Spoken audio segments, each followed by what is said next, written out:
আপনারা দেখছেন খবর 24, সময়ের সাথে আমরা। সুনির্দিষ্ট খবরের ভিত্তিতে পুলিশ অভিযান সংঘটিত করে ত্রিপুরা বিশ্ববিদ্যালয়ের সামনে থেকে জুটন মিয়া নামে এক যুবককে ব্রাউন সুগার সহ আটক করে।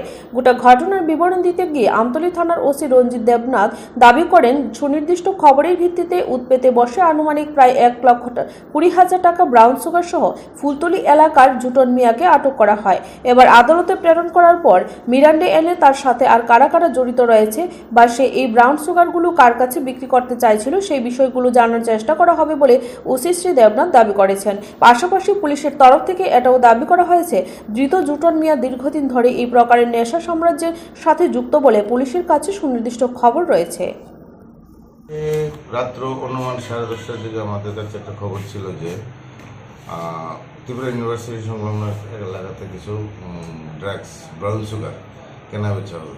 তো সেই অনুযায়ী আমরা উৎপেতে বসি এবং যখনই ও আসে তখন ওর কাছে আমরা এই 3টা পেয়েছি, কিন্তু যার কাছে বিক্রি করতে এসেছিল তাকে আমরা মানে ঠিক টাইমিং মিলেনি, তার জন্য আমরা তাকেও পাইনি। তো তাকে আজকে আমরা রিমান্ডে আনছি। রিমান্ডে এনে জিজ্ঞাসাবাদ করে কার কাছে বিক্রি করার জন্য এসে আমরা তাদেরকে আজকে অ্যারেস্ট করার চেষ্টা করব। ওর সাথে কি আর অন্য কেউ জড়িত আছে বলে আপনাদের মনে হচ্ছে? হ্যাঁ, যে মানে কেনার জন্য এসেছিল তো তার সাথে জড়িত থাকবেই, তার জন্য আমরা তাকে আজকে রিমান্ডে আনছি। ওর কাছে কি আর কিছু পাওয়া গেছে? একটা মোবাইল পাওয়া গেছে, আর কোনো টাকা পয়সা কিছু পাওয়া যায়নি। শুধু 3 প্যাকেট পাওয়া গেছে ব্রাউন সুগার, যেটা প্রায় বাজার মূল্য এখন 1,20,000 টাকা। নাম কি? জুটন মিয়া। খবর 24, সময়ের সাথে আমরা।